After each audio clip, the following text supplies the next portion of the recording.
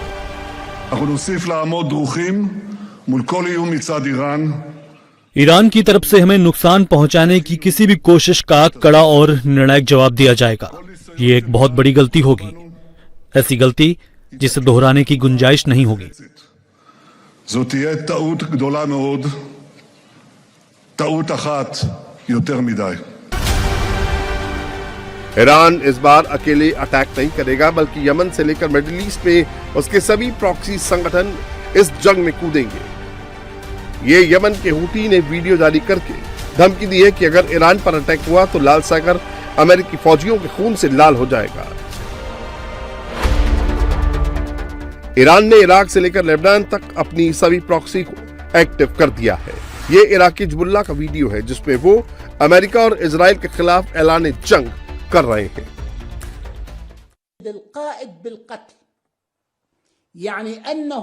जब ट्रंप या कोई और नेता ईरान के नेता आयतुल्लाह अली खामनेई को मारने की धमकी देता है तो इसका मतलब है कि वो लाखों लोगों को नहीं बल्कि करोड़ों लोगों को धमकी दे रहा है, क्योंकि वो उनके नेता को धमकी दे रहा है। ये ऐसी बात है जिस पर हम चुप नहीं रह सकते। ये हमारी सामूहिक जिम्मेदारी है, अपने विश्वास, अपने सिद्धांतों और अपने कर्तव्य के तहत कि हम इस धमकी का सामना करें। हम इस खतरे का मुकाबला करने के लिए सभी जरूरी कदम उठाने और पूरी तैयारी करने के लिए प्रतिबद्ध हैं।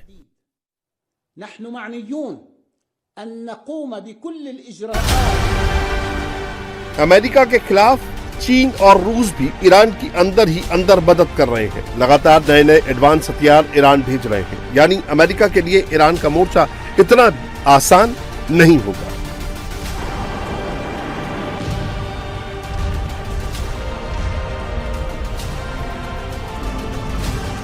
Obviously, we can build atomic weapon. In my view, मेरे हिसाब से हम 2-3 हफ्तों से भी कम समय में परमाणु हथियार बना सकते हैं। हम एकमात्र ऐसे देश हैं जो परमाणु हथियार बनाने की पूरी क्षमता रखते हैं, लेकिन हमने ऐसा न करने का फैसला किया है। ईरान के खिलाफ 12 दिनों के आक्रामक युद्ध में हमने अपनी क्षमता का 25% से भी कम इस्तेमाल किया, यानी हमारी 75% ताकत अभी भी सुरक्षित है। हम अपनी क्षमताओं को पहले से भी ज्यादा तेजी से विकसित कर रहे हैं। मैं अमेरिकी जनरलों से कहना चाहता हूं, खास तौर पर व्हाइट हाउस में बैठे उस नाजी सोच वाले व्यक्ति से, लगता है वो बहुत ज्यादा एक्शन फिल्में देखता है। ईरान कोई फिल्म नहीं है। जब बात ईरान की आएगी तो वो चौंक जाएगा।